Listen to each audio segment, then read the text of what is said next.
It's time for another carrier product update. Tune in as we talk directly to the carriers about their new plans, any new network options they have, or which plan designs offer the most savings, and learn about the tools and resources they offer to help you generate more business. Visit our website to learn about all of the carriers we quote in our Carrier Product Update series. I'm Jason Powers, and I'm joined by Jack Stevens, Assistant Vice President at Allstate Benefits. We do have a couple of others from Allstate here today. We brought the whole team. But just you and I are going to go through our Carrier Product Update series. You are no stranger to our studio, except this is the brand first new time studio. it's a brand new studio. Yeah, brand new studio. I got to point out that we did move it down the hall a little bit. But this is something new for us. This is our Q4 Kickoff Summit. When I asked Jack, you were. There was no doubt you guys were going to be here. So I appreciate the partnership with Allstate. I appreciate you guys making the time to come out here and share the Allstate story with brokers out there who are familiar with Allstate. But I still talk to brokers who say, I didn't know that didn't help. Nat Gen? No. It's not Nat Gen. So Yep. we'll dive right into it with your update here. Yeah, and it's funny you mentioned that because the ongoing joke in my office is, it used to be with National General, everybody they would mistake us for, was that the little guy from the commercial? And the answer, of course, was no. But that conversation has now sort of evolved to, well, I didn't know Allstate did health. And so we still kind of are having the same conversation, but it's a much easier conversation with the Allstate name. We've been, the last year, when we were in here last year, we were just about to transition. And so we've got a full year of transition under our belt, and I've been pleasantly surprised with the name recognition piece of it. I didn't think it would carry as much weight as it has, especially in our mid-market and our large group space where, if you're sitting at a table, a lot of times you need to be a certain name or it carries a lot more weight on those larger groups. So it's been a great transition. We'll jump into all of it. That's great. So let's walk through what we're going to be talking about today here with Allstate. Yeah, so I got a little bit of an agenda here, and I'll tell everybody who's tuned in. The themes that you'll pick up here, we'll talk through a couple different things, but one, I want to introduce the Allstate rebrand for those who maybe aren't familiar, because I just want to make sure that it's out there. And two, we'll talk through some product updates, some product changes, and then our process, both on the quoting and on the RFP side. So I've got a little bit of an agenda.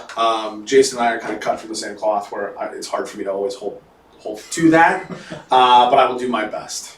So the Allstate transition, of course, is first, as we mentioned at the top. That we were rebranded as Allstate Health and Benefits, or Allstate Benefits, August of last year. So we've had just a full year underneath that. Our short-term team, if any of you have worked with, they're still carrying the NatGen name. Some of the Med Subs teams are carrying that NatGen name. They're getting rebranded at the end of this month, right? Okay. So the easiest way for those who might be new with Allstate or might be new with the level-funded approach, the easiest way that I can break it down, or the simplest way, is Allstate is now the reinsurance carrier. We still plug and play any number of networks. We've got 15, 20 different networks that we'll talk through. And Cigna is always our PBM. But that's kind of the hierarchy that we've got, is Allstate does the reinsurance, plug and play network, Cigna is always the PBM. From an offering standpoint, the name recognition for Allstate, if you were watching Monday Night Football, half of the sponsorship felt like it was tied through Allstate. Same with college football. So again, it's kind of helped push that forward-facing for the agent broker community. Probably the biggest update too was, which most groups it's not going to impact a ton, but the AM Best rating jumping to an A+ was great. Yeah. We're licensed in 49 states. Our level funded product is available in 49 states. And I think that the stat's crazy. I think it's 1 in 4, 1 in 5 people in America have some sort of an Allstate policy. Wow. Right. Definitely a saturation in the market with right. the Allstate brand. Yep. So they've done a lot of heavy lifting the last few years, 10, 15 years, just getting that name recognition out there, either through Mayhem or through the commercials or through the branding. So the good part of that is I'm just hopeful for us that translates, and it has so far, to the health side of the house. Yeah. Yeah, and so with that comes, with the new branding, right, mm-hmm. comes a new value prop. Yep. Yeah. So our value prop is all based off this, what we call the circle of protection. Coincidentally enough, there's a circle up there, right? So the circle of protection for us is just getting the members who enroll with our products or the agents and brokers who sell them, getting you as many irons in the fire as we can, right? So that's step one, is you have to expand your distribution. And the distribution side of it for us is now health, ancillary, P&C, of course, pet insurance, identity protection. So they've got everything from a distribution standpoint, from a product standpoint. And what I like about it is, they, especially for us on the health and benefits side, is a lot of it comes down to our service too, right? So I haven't always wanted us to maybe transition into a BUCA. You know, I like a lot of what has some of our moxie has gotten us to where we're at now on the sales side. And a lot of that hinges on service, right?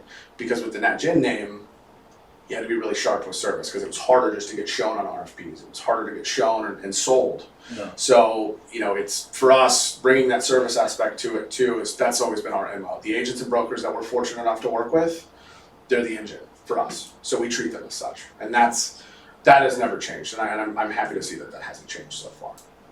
That's great. So you mentioned product, right? So the one we're here to talk about today, and I don't mean to take away from the idea that you guys have ancillary products, sure, and ancillary partnerships, but the focus and core today we're talking about the medical. Correct. Talk us through. We quote Allstate on. Yeah. I would say nearly, if not all, opportunities we're quoting Allstate. Yeah, and that's good. And hopefully it stays that way. I'll make sure that it stays that way. If it doesn't, I'll yell at Hudson. Yeah. We'll just blame Hudson. We'll just blame you. Yeah. So my team handles 2 to 50 enrolled to start off with, right? Yeah. Emphasis on the number of enrolled. I tell everybody, if you have a 100 life case and 10 enroll, it's a 10 life case for me, right? Yeah. And then Pat Anderson is our mid-market rep. He handles the 51 plus enrolled space. So product-wise in that true small group space, one of the things that we've always been known for is our flexibility, right? So most of the options that we've got out there are a la carte to an extent, right? Where we can change deductibles, we can change co-insurance amounts, we can change out-of-pocket amounts, we can change copay amounts. All of that stuff from an offering standpoint is interchangeable. On one proposal, we can show you full network copay, full network HSA, limited network copay, limited network HSA, reference-based pricing. All of that is in play for us. So product for us, what we try to do now, I joke, we've got, I think the number is 90 or 85,000 plan combinations. Like every other carrier, you end up showing the same 12 or 15. But for the agent and broker community, it gives you a chance to plug and play and have that flexibility and to use it, right? If you want to get creative and you want to show the cheapest car on the lot or the richest option or something in between, you have the leeway to do so from a product standpoint. I can tell you, and I echo that. Like, you know, we talk about customization, being able to do all the things we can do, and so many times it's just, well, can you mirror what they have today? Right. Sure, I can show you the 2,080% plan. Well, you're 100% right, and that's why I put a very basic self-funding slide up here, because what we've seen, especially with kind of this great resignation period, as they're calling it, as we're kind of on the tail end of that, we saw an uptick on the small business side where you had a lot of groups that were just kind of kicking the can down the road, but they were starting to lose employees, lose key employees that they couldn't afford to lose. So we saw we're still seeing a huge influx in that 2 to 50 space of groups that are not used to what self-funding is or what level of fund it is. And it's important to be strategic with it. You have to understand why the juice is worth the squeeze, or if it's not, right? Yeah. And for us, it starts with savings, right? So that's the easy one right off the bat. If you're fully insured, we always joke, and I think you've even probably said it before too, but it's a black hole a lot of times, right? It's a necessary product for those groups, but a lot of times we're treating it as a safety net now, where most agents and brokers, I think that they'll tell you they're going to lead out level funded first, and if they have to go to the fully insured space, that they will. So it starts with savings. And plan design wise, the out-of-pocket maximums are just continuing to go up in the fully insured world too, right? Yeah. So and I tell everybody, again, regardless of whether it's Allstate or UHC, Allsavers or AFA or whoever the level funded carrier is, my favorite tagline is if a group is a good fit for level funded, they're usually a great fit, right? Because what they can do is they can get out of those ACA pools, get out of some of those rigid plan designs, and we can increase the benefits, cut the rates, hopefully both, and still be a competitive option, right? And so the end value that those users the consumers are receiving is just infinitely better than what they would have seen in, on the traditional marketplace. Yeah. For us. And so that whole conversation has just gone, we've had a lot of them just because there's so many more small businesses getting into the space and looking at different options. So and Allstate does a great job, I think, of providing plenty of different plan design options, and there's the ability to do multi-plan options. What would you say are some of the more unique to Allstate features that you're seeing on your side? Yeah, I tell everybody we don't reinvent the wheel with how we underwrite, right? So if any agents or brokers are out there, if you've tried to place, the injectable meds or the dialysis or the transplants with a level funded carrier, you've probably struggled to do so, or you've seen renewals that have reflected that struggle as well. So we don't reinvent the wheel when it comes to underwriting. Where we can get probably more creative than most carriers is on the eligibility side. 1099 groups right off the bat. We've got a white label affinity program with Keller Williams. It's a national option of realtors. So those 1099 groups, they can be a full group of 1099s. They can be W-2s and K-1s. We can do carve-outs. I can set hours as low as 20 hours a week, all the way up to 40 hours a week. So again, the conversation for me when it comes back to looking at level funded and for Allstate in particular is use our team and use our product strategically, right? If you want to send me those IT firms that have low utilization and everybody's under the age of 30, I'll take them. But when we're a newer carrier with an agency or trying to break in, those are not the groups that we usually see. We usually get stuck with the groups that have wonky eligibility, right? Or they got members across state lines. So use that to your advantage, and it gives you as the agent or the broker, again, it just gives you more options out there. So I also like to take the summer months, for example, right? Where everything kind of dries up. You're gonna do 65, 70+% of your business in Q4 or the first part of the first quarter, right? Yeah. But those summer months, we write non-ERISA groups, churches, municipalities, we call them city hubs, water districts, whatever they might be. Use those summer months to pull in some business, 5, 10 groups to help bolster the portfolio, right? To get your portfolio to a place where you're not just hinging on fourth quarter, and your financial side of it isn't just solely rooted in fourth quarter, right? It kind of helps balance things out. Now you've seen some groups as of late where they're coming off fourth quarter renewals, and I think you'll continue to see it too. But use those tools on the eligibility side to your advantage. That would be my suggestion there. Yeah, we've seen a big influx of business due to your flexibility, being able to write those non-ERISA groups and do some of those groups that have the challenge of participation or carve-outs. And that, you're right. I mean, it's really rounded out it's extended our busy season. Sure. So we're not just busy in the fourth quarter.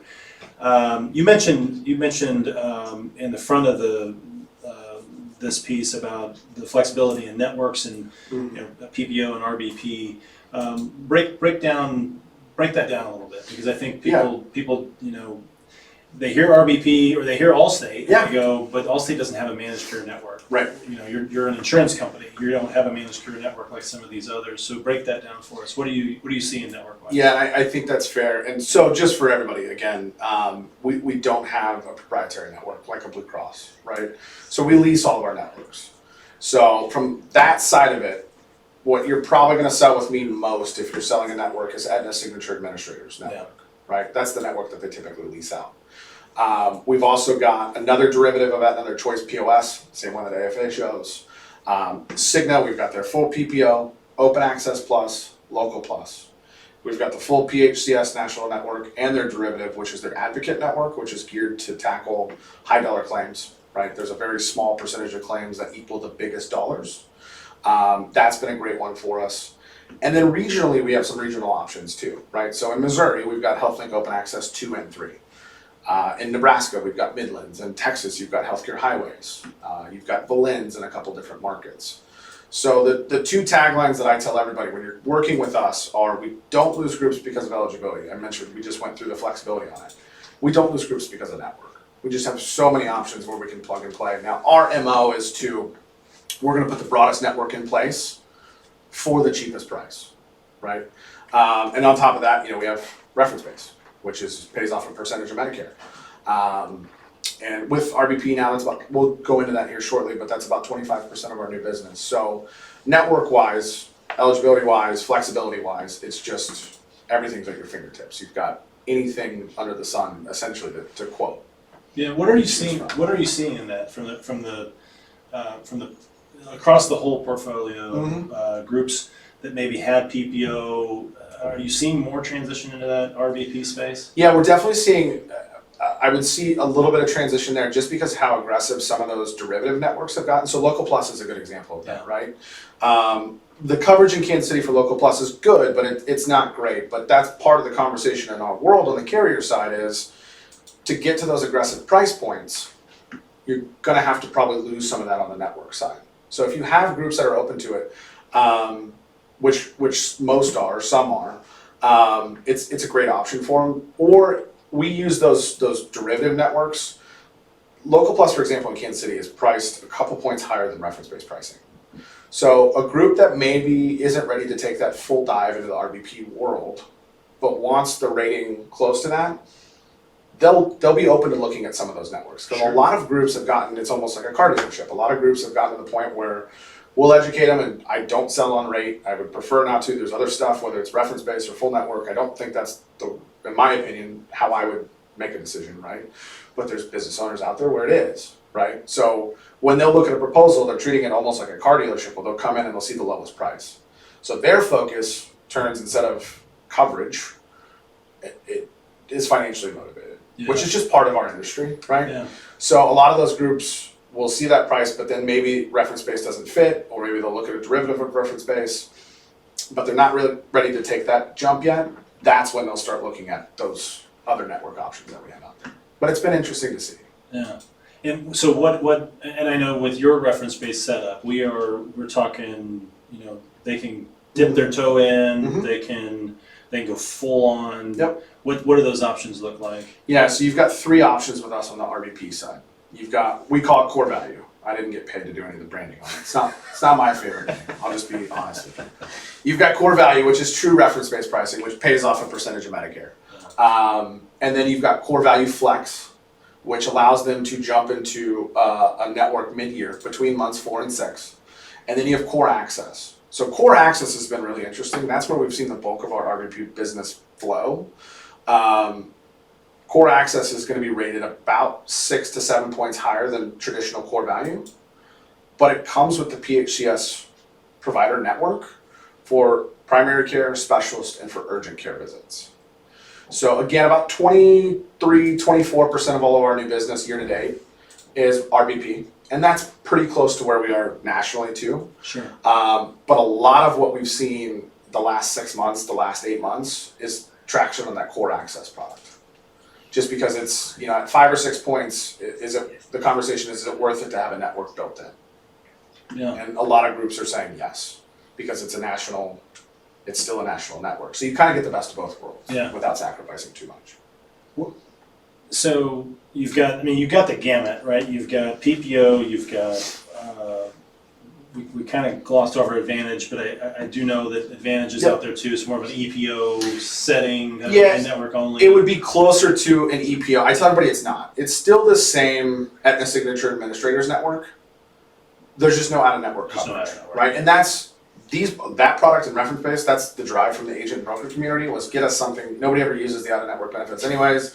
Cut them out. So rural groups, probably not where I would place that product, but if they're around a metro, that's an easy 7-8 points right off the top. Yeah, and they've got plenty of access. And we can quote that Advantage product on 4 different networks. But what would you say is your ideal, if a broker's out there looking at their Q4 book, going, man, I need to take a look at some Allstate quotes, what would you say is sort of the ideal stuff that you guys are looking for?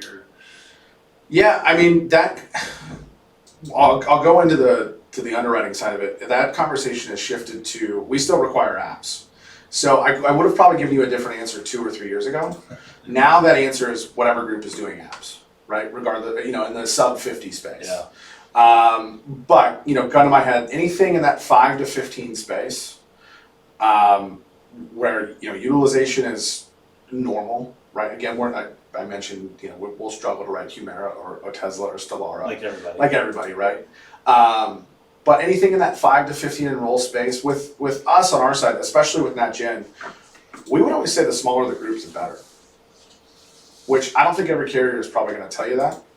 Maybe more so now than they probably would have a year ago or 2 years ago or pre-COVID, really. But that sub 10 space has gotten really neglected on sub 10 enrolled. So I'll tell you 5, but we gobble a lot of stuff up in that 2 to 5 space just because of necessity. There's not a lot of people playing in that market, and in that 2 to 5 space, we can still offer our full suite of products. Yeah, and I'll tell you that's where we see a lot of success with Allstate. Yep. Is in that 2 to 5 space where Right. the markets are limited. There's just not a lot of choice unless we go fully insured, and 100%. to be able to go to an agent who's got a 2 or a 3 life case and say, I've got a level funded proposal for you. Yep.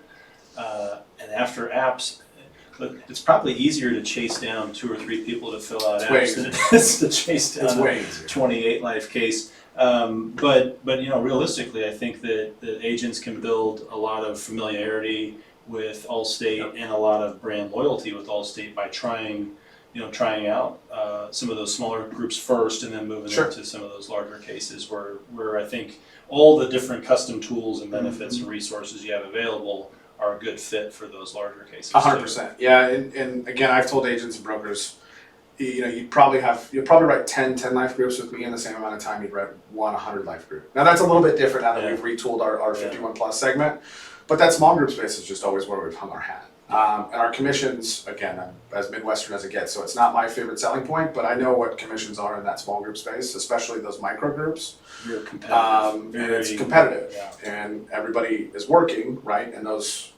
it just translates into those small groups. So we saw a lot of traction the last 18 months in that sub 10 enrolled space. Definitely. Not just medical though. I know we've got ancillary lined up tomorrow, but you guys have we a got everything whole now. total portfolio. So Yeah, we've got everything now. So the biggest, internally, probably the biggest thing that we've done the last year with the rebrand is partnering with our voluntary team. They're great. So we've got a couple different voluntary reps across my territory. It's been a really nice marriage. That their voluntary team, just inherently with the product that they sold, they were working with larger offices, right? Our team is very rooted with not necessarily mom and pops, but local regional offices. That's where we've gone a mile deep, the last 10, 15 years. So they've opened up some doors for us, but they kind of lost track of that local level a little bit, I think they would tell you, because they were just kind of looking in that larger case space, which was just larger shops, right? Yeah. So we've been able to bring them in on the referral side, and just kind of opening up both curtains and working together. And they're coming to meetings with us. I just did the St. Louis Association of Health Underwriters. Our voluntary rep, Sherry Roth there, she was one of the symposium directors there, so she's very well connected. And same with Kansas City, Jeremy Halter here, and Dan Cable, and we've got a new rep, Kelsey Krings up in, he's out of Iowa, but he works Nebraska for us too. Just partnering with them and bringing them into the fold, but not just doing that, we're also offering bundling discounts. So if anybody has sold voluntary or any worksite products, pretty simple, guarantee issue, we call it small market solutions, the SMS products for us at Allstate, but we can bundle those too. And that's where we've seen a lot of that traction in the small group space. Yeah. It's just getting them in the mix, incentivizing everybody to keep those referrals flowing on both sides of the house. And when we're talking voluntary, I want to be clear, we're talking critical illness, Yep. accident. Yep, cancer, hospital indemnity, disability, all those shelf-rated GI products, guarantee issue. Yeah, Got it. most of them are, I should say. Yeah. Right. So they just come at the end of the life cycle. But on the bundling side for us, and how we market it is that it's up to 8% off the admin fees. I think a better way to look at it is there's 4 lines that you can sell. Each one of those lines is going to offer you about 0.5% off the total premium. So you can earn up to 2% off the total premium. Got it. And that includes dental vision, right? Got it. And ancillary is another space that we've just continued to expand. I think probably like most carriers too, right? Yeah. So we've added internally for us, we've got a couple different options on the ancillary side. My team can tack on dental and vision to our level funded chassis. on groups at 3 enrolled, and it's a click of a button for us, and it all will show on one bill. Easy products, 180, 50 plans, stuff that you've seen before. So we're not really reinventing the wheel there from a product side. But think of those groups, especially in the small space or in the small group space. You don't want to do a full ancillary RFP. Click the button, we can include it, and you can still earn bundling discounts for those too.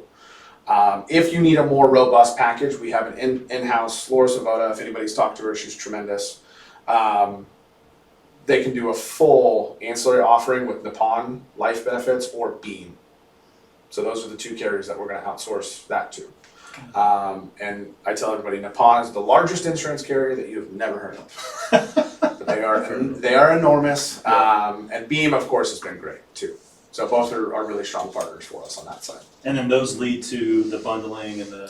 Yep. So there's a chart, just got it pulled up. So you can bundle dental, supplemental, disability, and life, right? So those are the 4 trenches, right? That'll earn you about a 0.5 point off the total premium. So pretty simple, easy for us on our side too. And it's been, the ancillary world and that, voluntary world has just kind of exploded post-COVID. Voluntary is great too because, I can't speak to other carriers' product or contracts, but like any carrier, you've got a couple holes in there, right? We want to cover everything, but no carrier does. Yeah. We're going to cover stuff that somebody else won't and vice versa, right? What's really nice about some of those voluntary products is they can fill those holes. And they're paid a cash value. Again, they're easy to put in on the front side. And it just kind of helps the member experience throughout the life cycle of the contract, which has been good to see. Yeah, for sure. Now, most of what we've historically done with Allstate here at Legacy has been in that small group space. We've had recent success in the mid-market space. Yep. So that's really that 51 plus. Yeah. And I'll tell you, in the past, I don't think we don't do a lot of the 51 plus here at Legacy. I think most of our producers in the market are kind of nestled in that 2 to 50. But as they grow and as we grow, we have more opportunities in that 51 plus space. And Allstate's become a player for us in that space, in particular due to conversations with Pat and learning more about some of the customizations in the overall product. Right. Yeah, and for us, it goes back to, for us to continue to grow at the pace that we want to and that we are, our old process in the 51 plus space it was too antiquated. It wasn't going to work, right? You mentioned it. Nobody wants to get 2 apps, let alone 52 or 102 or 222, right? We use FormFire, so I'll get as many apps as you want. Yeah, so somebody will do it. But yeah, the theme for us was we just had to fix it. And that space is where we pilot a lot of stuff too, right? Whether it's getting more creative on the RX side or some of our bin admin stuff that's coming down the pike. But it starts with having a conversation on the front end in terms of figuring out what's the goal here? What's the end user's goal? And developing that relationship and that partnership with both the agent and the group, right? Because we're all kind of in it together. Product-wise itself, they can get really creative now. 12-12s, run-ins, they're going to offer 100% refund on everything. So from my world in the small group space, refund potential is either 50% or 100%. Most groups do the 50% because it's going to be cheaper and the refund is definitely not guaranteed. In the mid-market space, it's always 100% refund, right? So contract-wise, again, 12-12s where you can trigger the TLO after the contract, you can trigger it before, getting close to true self-funded. That whole product offering has really been built in the last 2 years, and the growth has just been, it's been significant. Where they're going to finish this year, I think if you were to say this is the number that team's going to finish at, 2 years ago, they would have been ecstatic. Yeah. Right? So, but again, it hinges on our agent and our broker partners and those relationships. But the 51 plus space has probably seen the most shakeup in the last 2 years than any other department, but it had to. Yeah. I'll say some of that success has been coupled, at least on our side, has been coupled with growth and changes in the underwriting on the small group side. I know just last night, as I'm prepping for this event today, but but also trying to be mindful of getting Sure. proposals. You still got out business the out there. door. I'm You don't run a podcast. You run an agency. I'm pinging Hudson about a particular case Yeah. and making sure that I'm reading it right, but it was underwritten. So you're now looking in that small group space, particularly with cases coming off of a level funded contract in with other carrier models. Yep. We've changed the underwriting methodology in that 100%. space. I'm pretty sure this time last year I was on this show saying that we'll never GRX. I'm pretty sure that's what I said. And we don't technically GRX. I tell everybody we've expanded our Simply Written product, which I tell everybody it's our version of GRX. It's census plus claims, right? So it's closer to Curve if anybody's ever done Curve.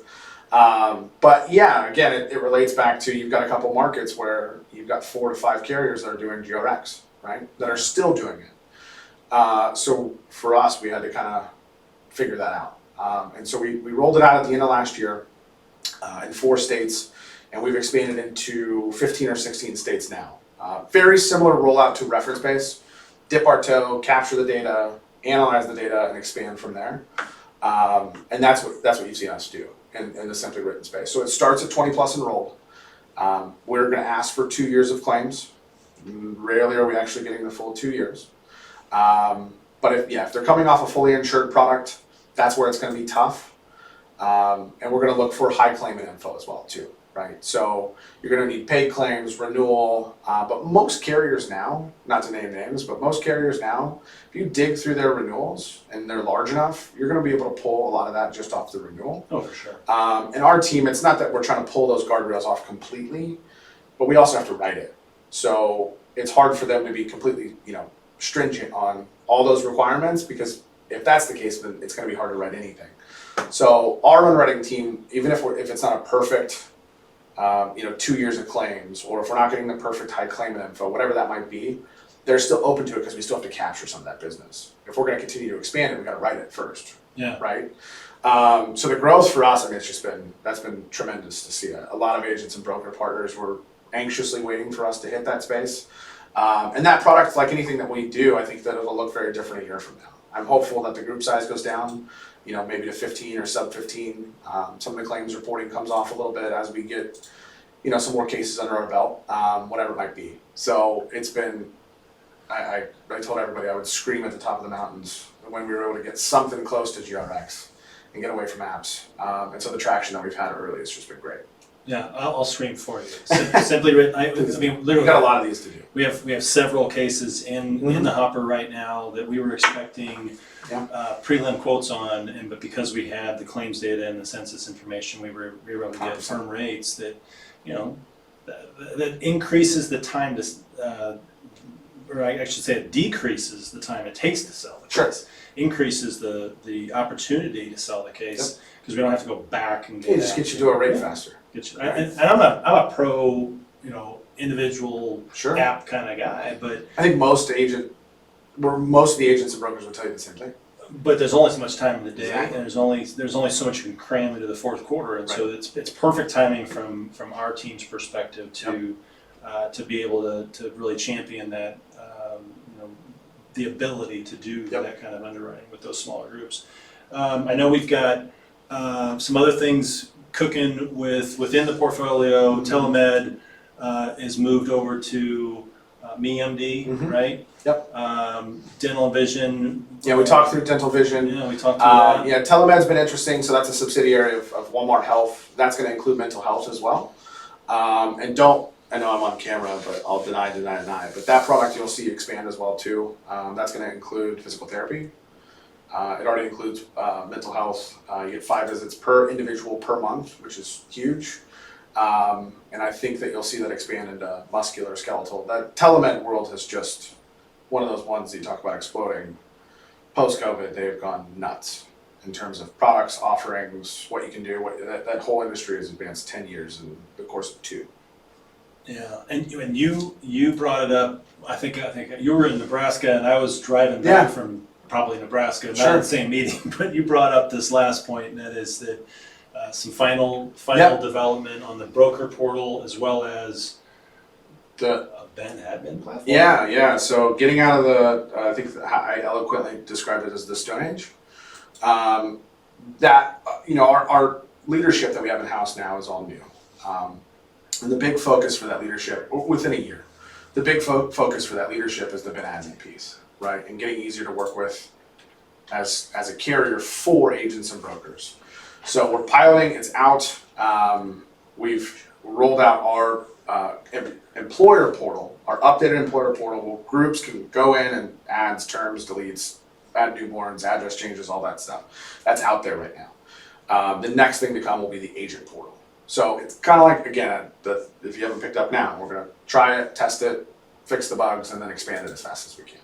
That's great news. Yep. Great news. And then going into a busy Q4 where maybe you've got a book of business that's not a January renewal, Right. but they've got new hires coming on and people coming off and things to do, being able to kind of circumvent some of that manual process that has been the process in the past. I think it's all good stuff. And it was always on the roadmap in the NatGen days, but from a bandwidth and from a financial resource standpoint, certain stuff got prioritized over others. Sure. Right, that being one of them. Yeah. With the Allstate influx, it's changed a lot of that roadmap, or it's just helped us add resources into developing that portal and finishing it off, and getting more aggressive from an underwriting standpoint. Taking rate relief in certain markets that really needed it. Yeah. So that's been great to see. Well, that's all great news. That's all great news. Any final thoughts for brokers as they enter Q4 and they're looking at Allstate proposals? I mean, for us on the proposal side, just always remember that our goal is to kind of walk through in conjunction with you, right? We're gonna lean on you to let us know the groups that are the right fit for maybe reference base, or the groups that they need the full network or they need those options. With us, just remember that you have that space to give us that feedback, and we want that feedback, right? At the end of the day, I think what's so nice about these, again, whether it's us or any other carrier, what's so nice about these is it pushes the education at the member level, which is drastically needed, right? Because we're all kind of in this industry together, and if we can advance that education, whether you write it with me or anybody else, if the members are prepared to run their plans correctly, and the plans are developed correctly, it just makes for a better experience overall at a minimum. At best, people are saving thousands of dollars, right? And they're, we always say that we want smart utilization. Don't run to the ER for everything. Maybe look at generics, right? Yeah. So that kind of conversation for us, we want to get in the weeds. And a lot of times you'll see us where we do try to get in the weeds, and sometimes maybe too much. But that's because we're looking and trying to turn every stone over to make sure that the end user is getting the absolute best option that they can. Doesn't always work, admittedly, right? But that's our biggest goal. So if you want to see something out of the box, something creative, I would encourage you to give us that feedback. Good advice. Good advice. Yeah. Jack, as always, I appreciate your willingness to come on and educate the brokers. And your partnership with Legacy. Thank you guys as well. It's been great. It's a great partnership. To you out in the market, brokers, if you've got questions for Jack or for his team or for our team about Allstate, do reach out. We're anxious to help you with your Q4 business. Until next time, we'll see you then. Thanks, guys. Thank you for watching this edition of our Carrier Product Update Series. Visit our website to watch other episodes.